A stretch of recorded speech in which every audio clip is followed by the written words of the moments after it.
People seeing the beauty of this valley will want to stay, and their staying will be the undoing of the beauty.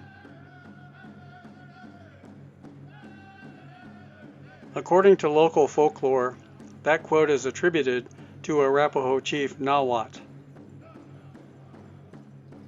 It is true that Nawat peacefully asked a group of miners to abide by the 1851 Fort Laramie Treaty and look elsewhere for gold so as to protect the Arapaho winter camp in what is now the Boulder Valley of Colorado.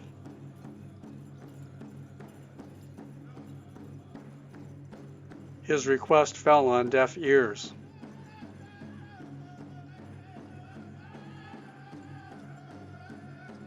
What if contemporary Arapaho tribal elders who listened to stories from their ancestors about the Sand Creek Massacre were able to renew their cultural identities by returning to their homelands in Colorado? Over 3 years and continuing into the coronavirus 19 pandemic, I've talked with Southern and Northern Arapaho tribal members.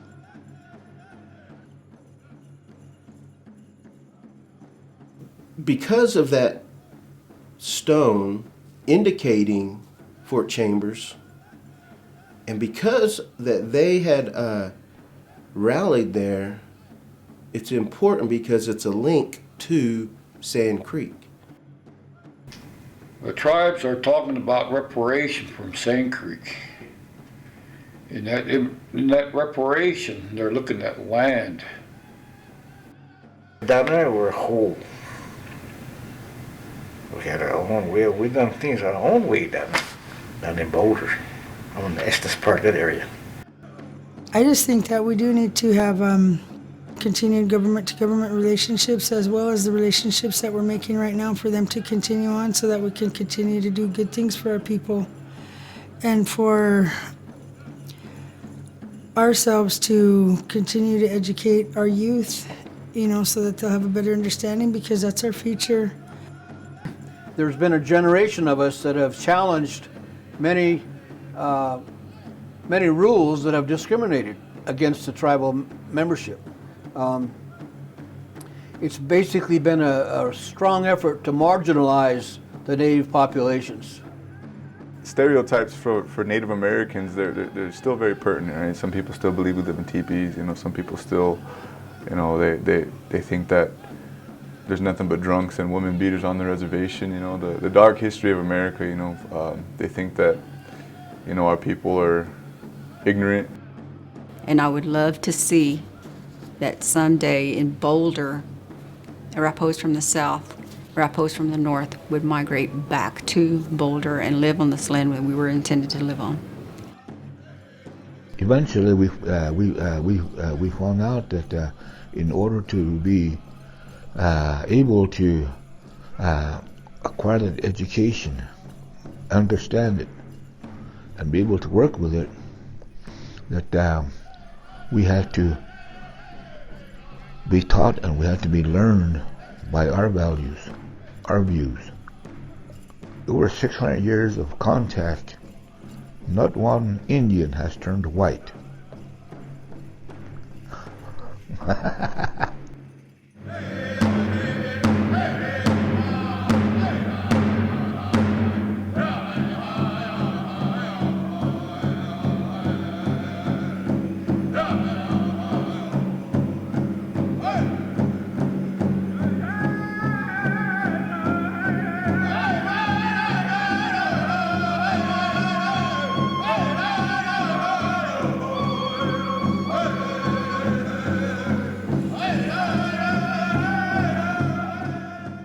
My interest in this story goes back to my past life, when I worked for the Northern Arapaho tribe on the Wind River Indian Reservation in west central Wyoming. The friendships I made 30 years ago continue today.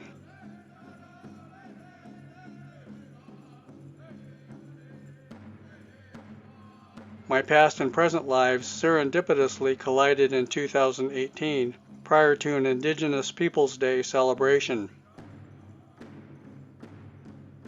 I was contacted by a Boulder, Colorado-based nonprofit organization. I co-direct a project that's called Toward Right Relationship with Native Peoples. And I do this work with Geraldine Decoto. I am not a Native person, and Geraldine is. Geraldine is an enrolled member of the Turtle Mountain Band of Chippewa Indians.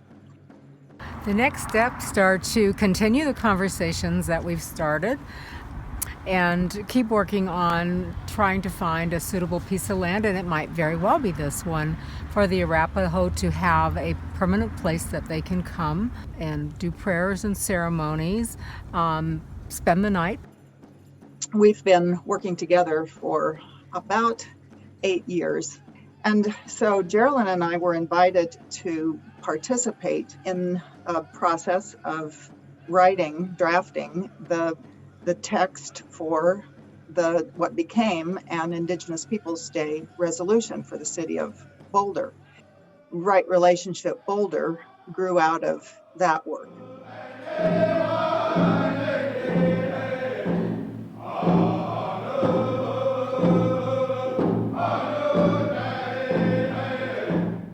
Whereas Indigenous people in Boulder respect the interdependence of all humanity and living things and celebrate a vast and rich living tradition through ancestral recognition and diversity of knowledge and perspectives, including sustainable practices. And whereas Indigenous people in Boulder have, as in all parts of the Americas, endured centuries of cruelty, exploitation, and genocide. And whereas the Boulder area encompasses ancestral homelands of Indigenous peoples, nations, and whereas facing and acknowledging our past, good as well as bad, makes our community stronger and more resilient. Now, therefore, be it resolved by the City Council of Boulder, the second Monday in October of each year to be Indigenous Peoples Day. And they said, well, Boulder Valley is our home. We'd love to have a place there. And as far as what they wanted to share with the people of Boulder Valley, they said, we would like them to know that we are still here, that we'd like to share with them the way we live today, the way we play today, and not just about our history, but our current lives as well.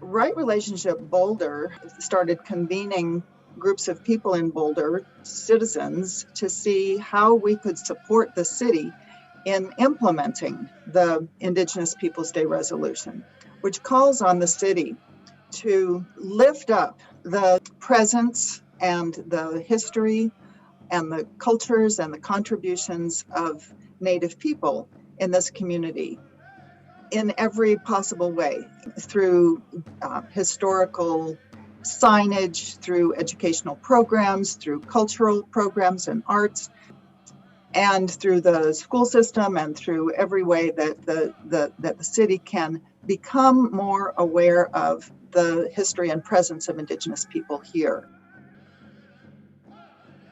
Discrimination towards indigenous tribes has been happening for parts of 5 centuries or more. Tribal populations were decimated when pioneers took the land on which tribes resided and subsisted upon without any notion of ownership by anyone. The Arapaho and other nomadic tribes roamed the Great Plains following herds of bison. Settlers seeking new lives drove the tribes from their traditional homeland to reservations where the United States military tried to strip tribal members of their language and culture. Racial discrimination and negative stereotyping are legacies of Western expansion. Beyond Sand Creek is about how the Arapaho are renewing their way of life by teaching their children the Arapaho language and the tribal culture. emphasizing past tribal presence within non-tribal communities will undo racism toward indigenous people. Tribal elders link those efforts with repatriation of their traditional homeland that will result in a cultural pipeline from Wyoming through Colorado to Oklahoma. An example of this, Arapaho Language and Culture Commission member Wayne Seahair presented a short class on the Arapaho language at an Indigenous Peoples Day workshop. I am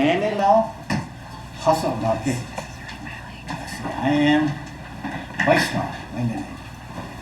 So I say, Nanani no, hustle no, okay. You say, Nanani no? No, your name. Ingrid. Nanani no? And. Tribes have been in conflict with European settlers from the moment the intruders set foot on what is now American soil since, I'll say, 1492. Oh, Columbus sailed the ocean in 1492 with the Nina and the Pinta and the Santa Maria too. Wayne's brother William is current chairman of the commission. I spoke to him about this at a commission meeting in Arapaho, Wyoming. Way back when our people welcomed the pilgrims when they first come over, we were, linguistically speaking, we were from that area. We were on the East Coast, and that's where all the Algonquin people still flourish today. And I think the Arapaho were the furthest west of that language family. Fast forward to the Transcontinental Railroad that was completed in 1869. The railroad made it easier for settlers to travel west. The U.S. Army protected the settlers and railroads from tribes only wanting to protect their homelands and their way of life, following the bison herds that were nearly exterminated by bounty hunters. The stereotype of our people, has always been, that we were villains. We were in the way as a people to what they call progress, by discovery that whatever they come upon was theirs.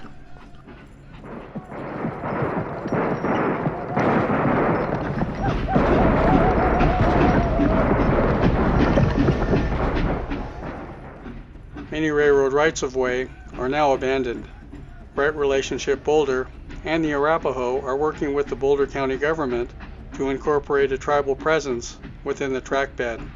Interpretive signage presented with history and information in the Arapaho language would follow a route that extends from a ghost town called Valmont to Erie, just east of Boulder. Such efforts are small steps that help undo discrimination toward Native Americans, but it's an ongoing struggle.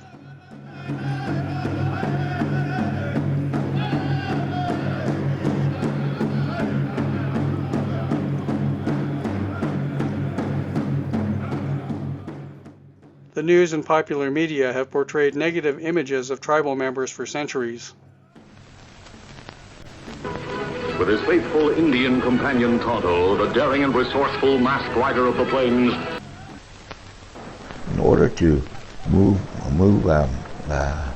more rapidly and advance further, therefore that's when he started this the system of annihilating these four that were impeding their progress.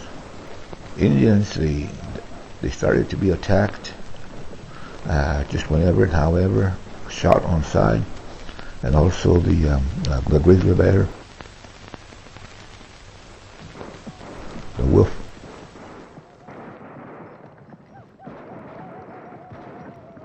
and the buffalo. Because of long-held cultural cues spanning more than 500 years, discrimination toward indigenous people continues today. Devin Oldman is the former Northern Arapaho Historic Preservation Officer. Eventually, it transpired from viewing us as nations that were respected to nations who got in the way of resources, of land, of water, right? Anything that you can possibly think of that American society benefits from today, right? From being nations to that were friendly and had an understanding of each other's borders, of each other's way of life, of each other's protocol, it completely flipped to enemies of the state, right? Terrorists. Eugene Ridgely Jr. is a language and culture instructor at St. Stephen's School in Arapaho, Wyoming. No dogs or Indians allowed, especially in the bars, even restaurants. It's like that Jim Crow scene, you know. My dad took me to town when I was a little kid, and there was a drive-in, you know, right by the old high school where they tore it down. And we couldn't go in. Instead, we had to park out in back, and my dad had a lady come out and took the order. Yeah, we couldn't go inside. Based on their past experiences, Northern Arapaho elders still prepare the next generation by explaining how they may be treated by the dominant culture. But back in our day, we're always told to be careful when you go to town. You guys are powerful people. You know?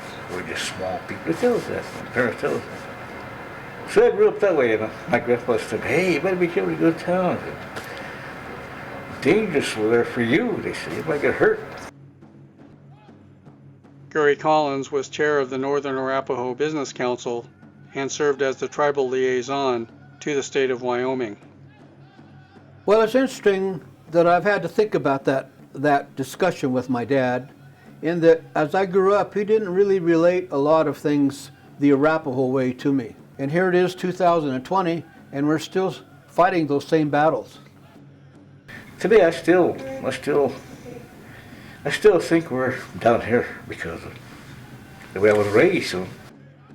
Yeah, he told us about it. He said, "Be careful." He said, "Don't ever trust a white man." He said, "There's some there that's going to be against you, but they're going to kiss, like they want to kiss your ass, but they've got other intentions, or they just flat out don't like you." If you can understand what it was like coming out of World War II, when the Eisenhower administration was prone to eliminating all reservations, and so there was a real surge to diminish native populations. In 1956, the U.S. Congress established a new policy towards the Native Americans that eliminated government support for tribes and ended trust status of tribal lands. The Bureau of Indian Affairs began a voluntary urban relocation program. This was yet another step towards stripping tribal members of their identity. The BIA produced recruitment films that painted a very rosy picture of big city life.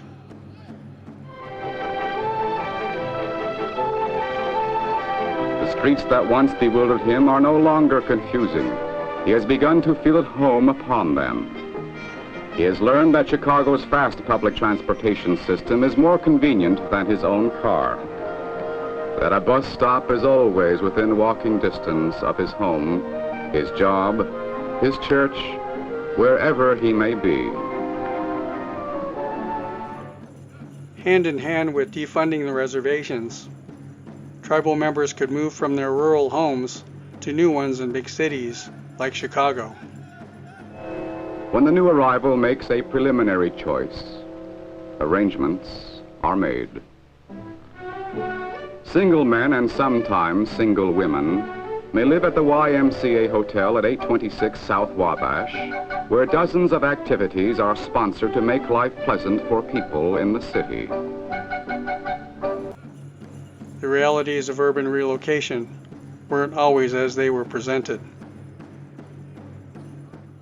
What they did this time was try and convince us that there was great opportunities waiting for Indians in the cities. More than half of us believed it. It was because of this that me and Mike and our friend Carol Warrington ended up in Chicago. The The BIA pledged assistance with locating housing and employment. Friendly Bureau staff helps them settle. Much is to be done on moving day. After the baggage is stored, location of grocery stores and bus stops must be determined. Rent payment schedules must be agreed upon with the landlord and keys obtained. Those moving into the more desirable unfurnished apartments must buy furniture. It is a long and tiresome day before the family will be settled in their new home.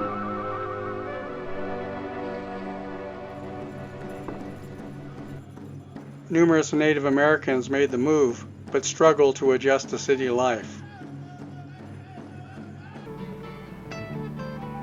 In the ghetto, nothing ever really worked. Plumbing, the heat, everything was always broken down. I hated living here. Conditions were terrible, unlivable. We were buried alive. We had to do something. We had to find a way to show people how bad things really were. So we set up the first Chicago Indian village. You know, When the newcomer is comfortably settled, he returns to the Bureau office to consider plans for earning a living. If he takes training before employment, he may, after visiting several of the city's excellent vocational schools, they practice with the most modern equipment until they are able to hold a steady office job almost anywhere in our country. While there were tribal members who successfully adapted to city life, others faced unemployment from low-end jobs, discrimination, and the loss of traditional cultural support.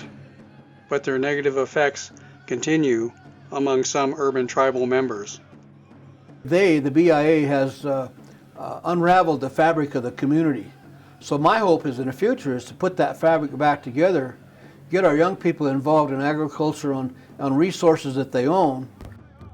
New beginnings for a culture that straddles two worldviews start with young people, such as this bison ceremony that took place on the Wind River Reservation.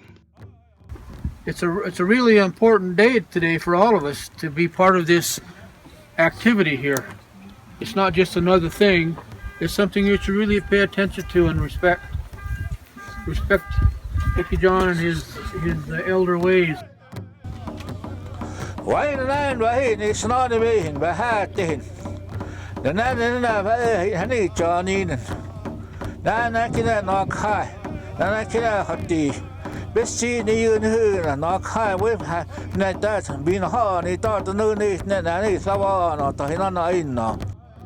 And National Geographic was there and took pictures. So if you look in National Geographic back in 94, 95, you should see the same thing happening over there at Blue Sky.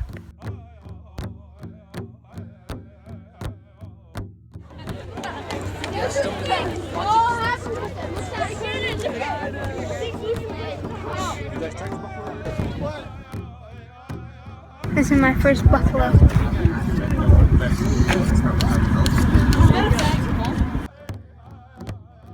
Arapaho people maintain tribal ceremonies like sweat lodges that undo intentional cultural disruptions. The Arapaho Cultural Conduit would locate places for ceremonies on repatriated homeland. Getting ready to sweat at Harvey Spoon Hunters.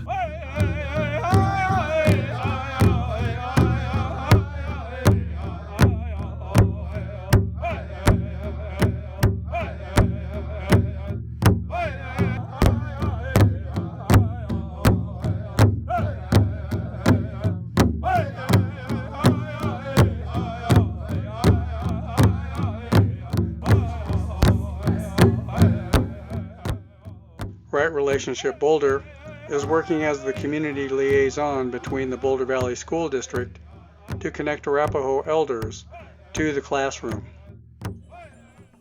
This was an amazing event today here at Casey Middle School, where Casey was able to invite members and guests of the Arapaho tribes, northern and southern, to their building, and a chance to share culture, to share history, to share dance. It was really an exciting event.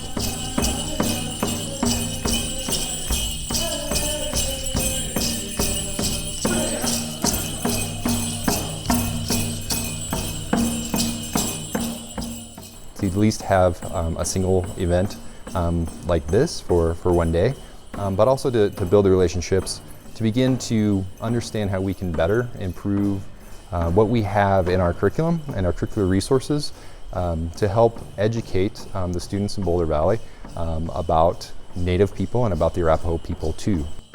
The call for action is something that, as a school district, we know we can do a better job of representing the diverse student body that we have, and ensuring that the students that are in the chairs of our seats see themselves in the curriculum and in the resources and in the books and in the materials that we use to teach them. And specifically thinking about local history, knowing that we'd be mistaken to leave out knowledge and the voice of the Arapaho when we're talking about local history in this area.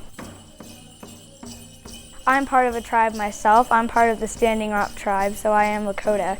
And it was really cool because I wanted to meet new people, and I know that this is their home. And like them, I can relate because my tribe also had a massacre that's called Blue Creek Massacre. And so I guess I could say I do understand in some ways the way that they feel about being chased out of their home in some ways. I can't exactly say, but I'm just glad that they're back and that they get to see their home again. It's really great, and the dancing that they did was amazing, and it reminded me of my tribe, so that was really fun. Before we started learning about the Arapaho, we had to do an activity of Native Americans, and I got really interested in the Arapaho for their beadwork, so that really got me into the Arapaho. I was with 2 women here who are sisters, and they were talking about their beadwork and the meanings behind their beadwork, and they were also talking about their stories of their grandparents and how it's been passed down through generations, and I found it all really interesting.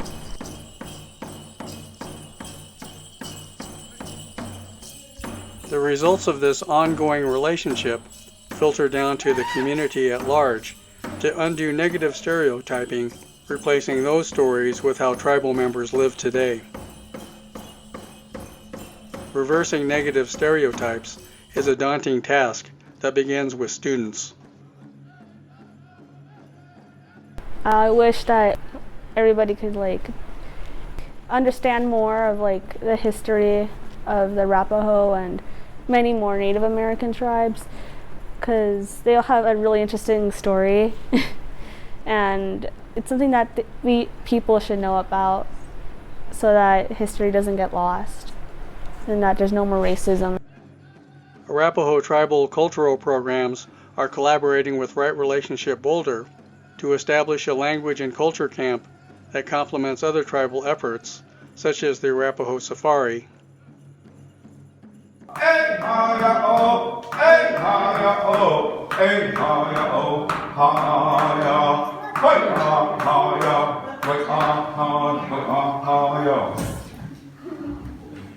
Come on, do it with me.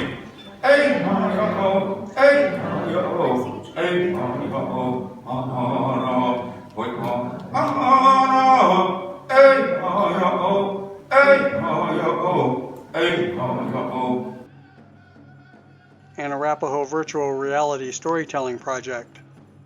Sing real freely, but before, because of the 500 years of stuff, like the ceremony we had over here in the Sundance, it was illegal, forbidden. We lost a lot of our ceremonies that kept us well, kept us healthy, because the white man said you can't do those. Natives and Aboriginal people across the world were the inventors of abstract art. They were doing it way before Picasso and any of those guys ever even thought about. Southern Arapaho legislator and cultural advocate Billy Sutton says that preservation of the Arapaho language is important to maintaining cultural traditions. Our own kids need to get together and do it again. I want to see North and South back together again. We've been apart so long we've lost track of who our families are. And so they had expressed an interest in having people from both the Northern Arapaho tribe in Wind River and from the Southern Arapaho in Oklahoma meet in the Boulder area and bring about 8 or 10 youth from each of those different areas, in addition to 8 elders who would meet with them, and they would be able to spend 3 or 4 days in this area, both feeling the area where they feel their roots are from, where they're connected to, and then learning about their language, their culture. They would learn cooking, they would learn other skills. Teresa Hischase works through Right Relationship Boulder and connects the Northern Arapaho elders with the Boulder Valley community. For a long time in our schools, then we didn't really get to learn about our own history, and a lot of it wasn't passed down from our family members for different reasons. But now we're trying to re-educate ourselves as to our history, and save those stories that are still being told, so that we can find out more about us. Our children will have a sense of identity of who they are as Arapaho and why we do the things that we do. What we were trying to do was help them make that happen, help facilitate that by raising money, finding a location, working with them to find what's the right setup for them to be able to do that. So we worked in conjunction and found a place to hold it, and it will happen.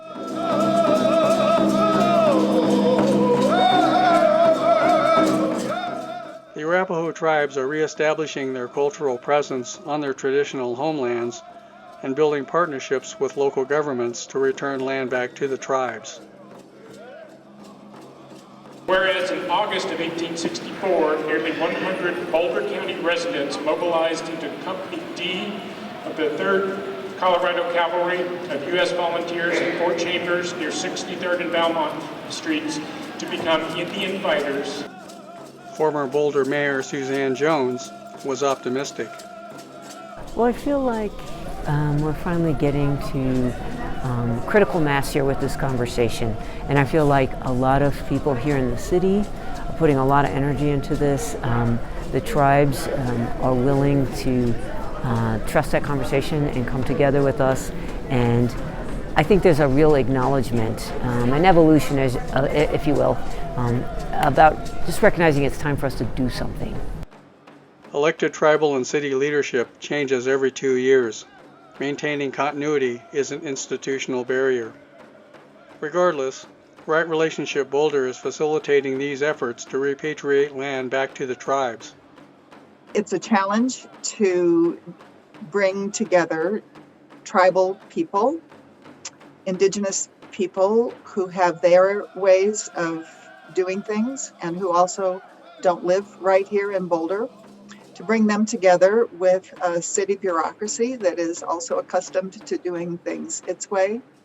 And so I think I see this as a challenge for the city to find ways of working within tribal protocols. And I think the city is doing its best to do that, to learn tribal protocols and to learn how to develop these relationships. Right Relations is helping to hold the space for this conversation and move it forward. There's also a more formal tribal consultation process that is happening this spring, where we speak more formally to the tribes as sovereign nations, and also this conversation about lands. And so I think that will go forward. It's already on the work plan.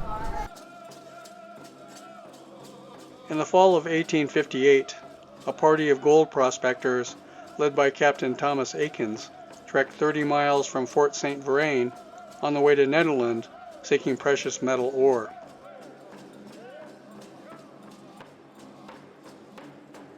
The fort was a place where tribal members could also barter their bison hides for supplies. 2 businessmen, Charles Bent and Saron St. Vrain, formed the Bent St. Vrain and Company when they built the outpost at the confluence of the South Platte River and a tributary now called the St. Vrain Creek in 1830. The Aikens party pitched a camp on Boulder Creek near a rock formation now known as Valmont Butte.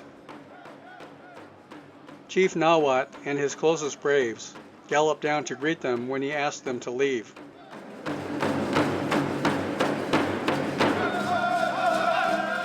There continued to be tension.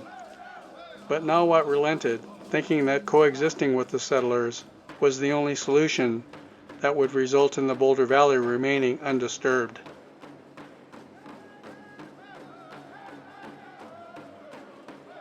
Movies like The Covered Wagon romanticize settlers traveling west with stops at military posts like Fort St. Vrain and the U.S. Army providing protection along the way. Shortly thereafter, though, pioneers provoked the Arapaho, who responded in kind so as to protect their dwindling territory. The Colorado Territory took steps to address the conflicts among settlers and the Arapaho. The townspeople feared attacks by the tribes and built an earthen fort east of Boulder, later known as Fort Chambers. One pioneer was David Nichols. He came to the Boulder gold mining boomtown in 1859 and set up shop as a blacksmith. His granddaughter, Laura Webb, later recounted that her grandfather held racist views toward Native Americans, which may have been his motivation to become Boulder County Sheriff in 1863. Nichols later resigned to accept a captain's commission with Company D of the 3rd Colorado Volunteer Cavalry. Territorial Governor John Evans formed the Colorado 3rd in 1864 to punish the tribes viewed as hostile and force them out of the Colorado Territory.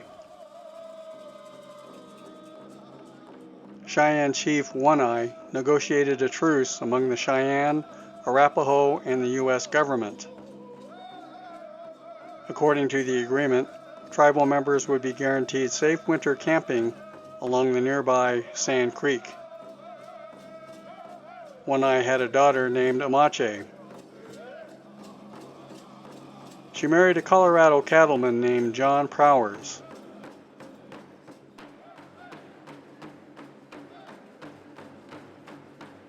The Camp Amache World War II Japanese relocation camp was named after her.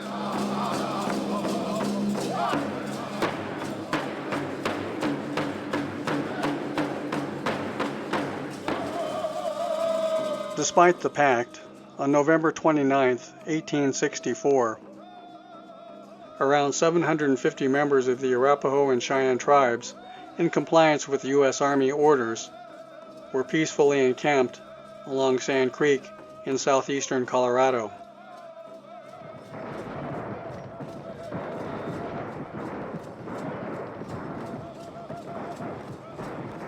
Despite waving American flags and raising white flags, the camp was surprise attacked by the Colorado 3rd under the command of Colonel John Chivington. Soldiers stormed the Prowers Ranch and held Prowers and Amache as hostages.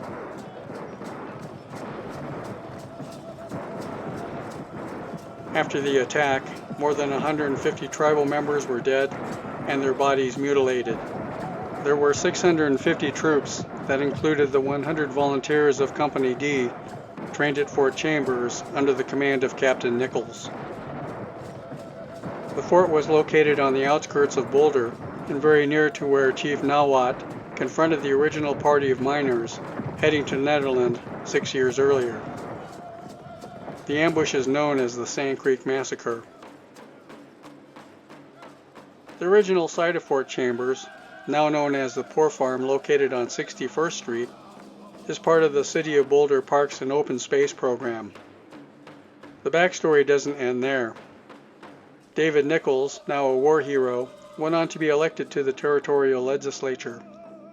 Nichols was named Speaker of the House, where he was successful in getting the legislature to locate the University of Colorado in Boulder in 1875.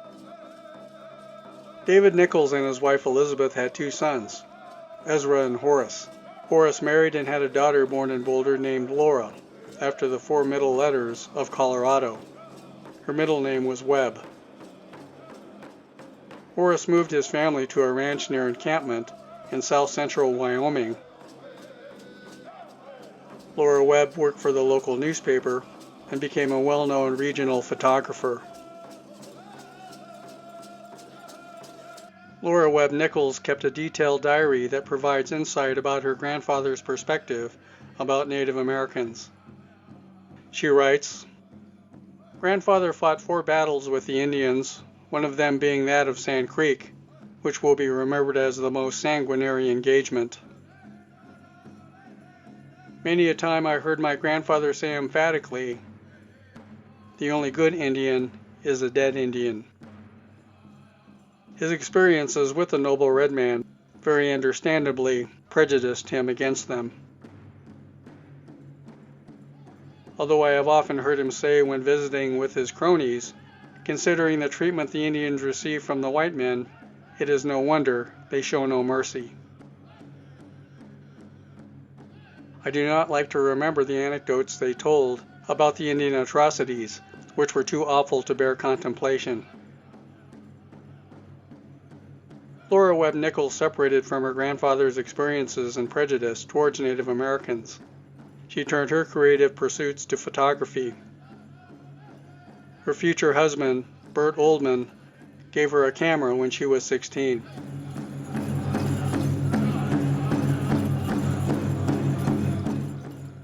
Arapaho elders are connecting tribal youth with their language and culture while integrating those efforts with their traditional land base. We're in the process of trying to figure out how to rename Settlers Park. That's a gesture towards history, and how do we rectify some of the past inequities. After a multi-tribal consultation, the Boulder City Council in 2021 changed the name to People's Crossing. But then there is a conversation about, hey, let's look at our open space system. Are there lands that are sacred to the tribes that we could convey or some way acknowledge our ancestral homelands? And I think people are willing to have that conversation. And what would be meaningful to the tribes? What would be a homecoming, if you will? Elvin Kenrick is a Southern Arapaho chief. He thinks that gaining access to the land is key to improving relations with the Boulder Valley. There's land that has already been purchased from the city of Boulder, and the whole thing is to educate our community and to unite not only the local people in this community, but unite them with the Arapaho people. And we're at the site of Fort Chambers, which is where the volunteer militia was mustered that went down and eventually committed the Sand Creek Massacre in 1864. This is one of the city of Boulder open space properties that could possibly be used as a place where Arapaho and other indigenous peoples could reclaim a place here in the Boulder Valley. When Arapaho delegates came from Oklahoma and Wyoming in June, the city open space department brought us here to see this land.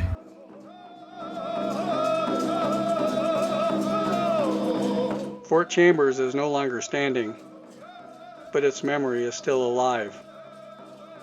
The Arapaho partnered with Right Relationship Boulder to help collaborate with local government and other landowners with the hope of returning land back to the Arapaho.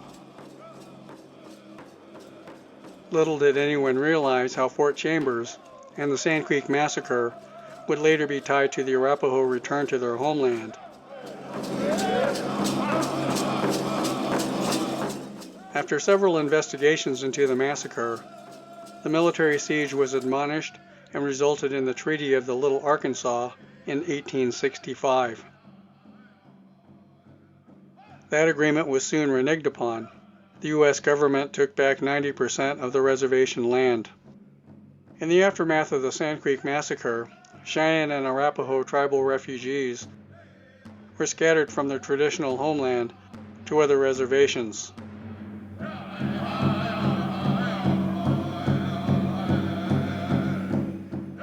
The southern bands of Arapaho and Cheyenne were pushed to Concho, Oklahoma.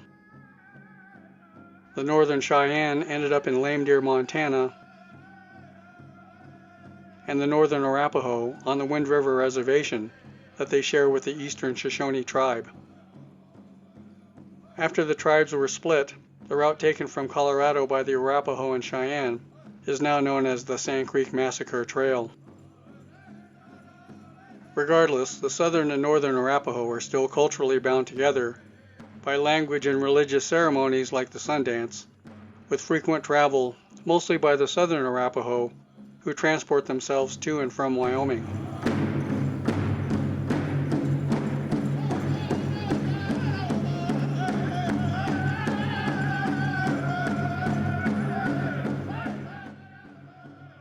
What if there was a place for the Arapaho to meet midway in Colorado? Over the past couple decades, there have been some cultural activities in Boulder as attempts to forge stronger relations between the Arapaho and the Boulder Valley. The affected tribes, because of their traditional presence in the Boulder Valley, are working with local governments to write a management plan about the Fort Chambers site, including how the land could be repatriated.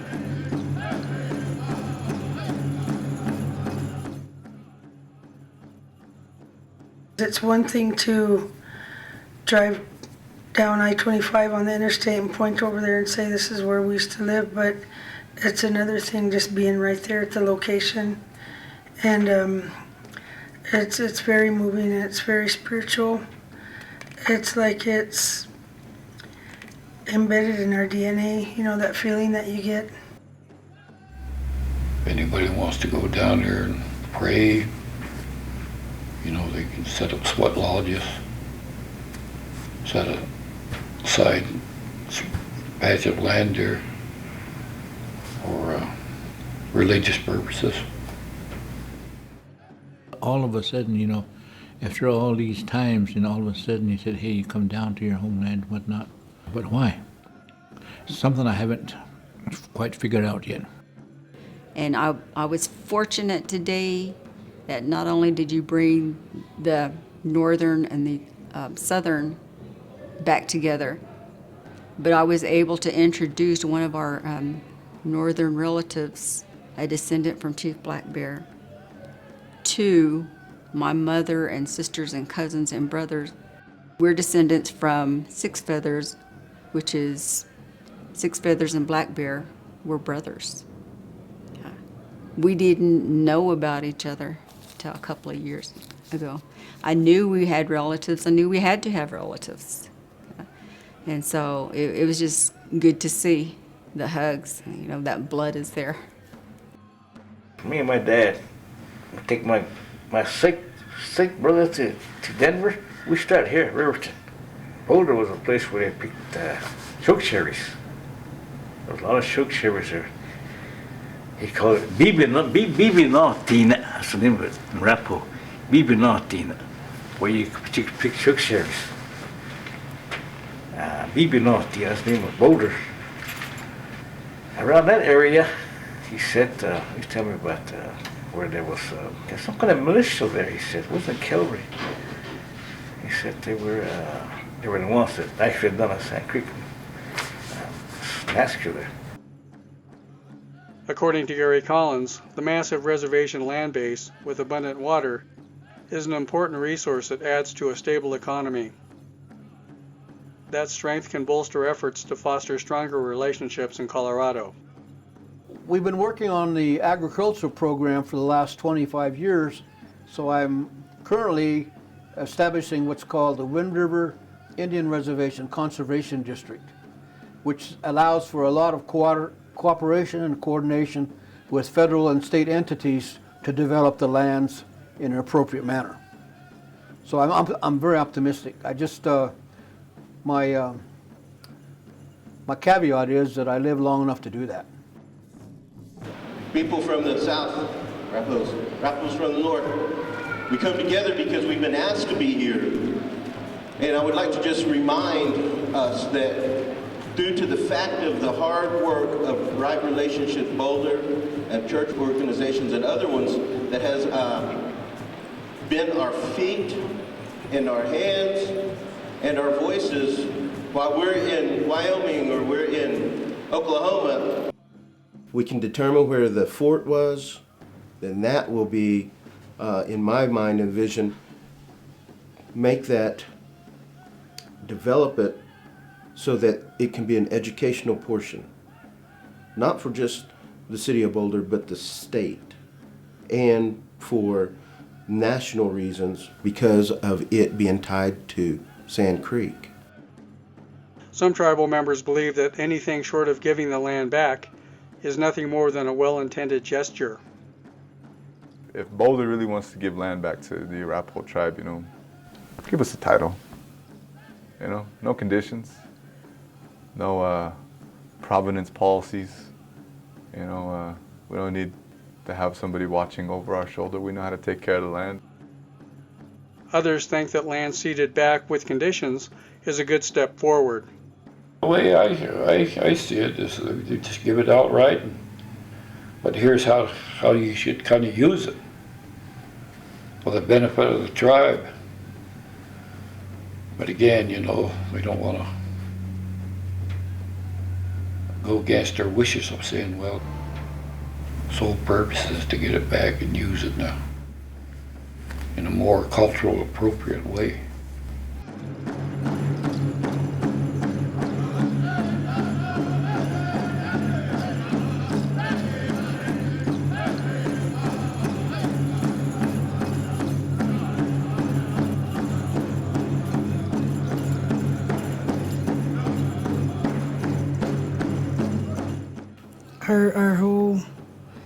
Our whole history, and we need to reconnect with our land, and our children need to hear our stories. That way they can make that connection, and it's all about healing, spiritual healing for our tribe.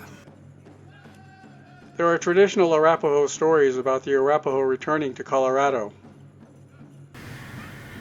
We'll make our way back down where we belong sometimes, he said. That was his wish anyway, Maybe he thought that way. I said, Grandpa, we're going to stay here forever. I said, no, we're not. I said, you watch, he said.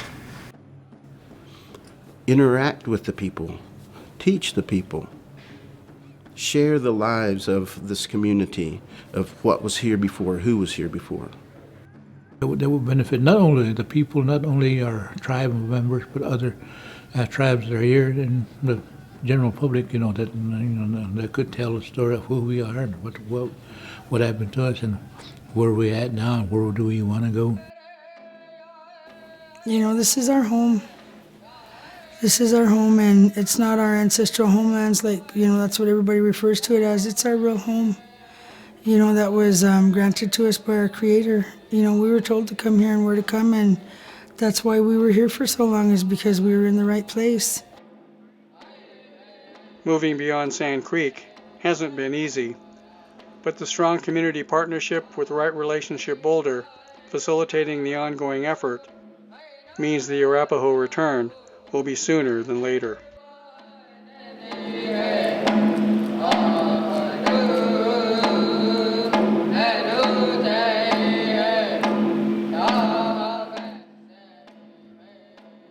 So that area down there is supposed to be where we belong.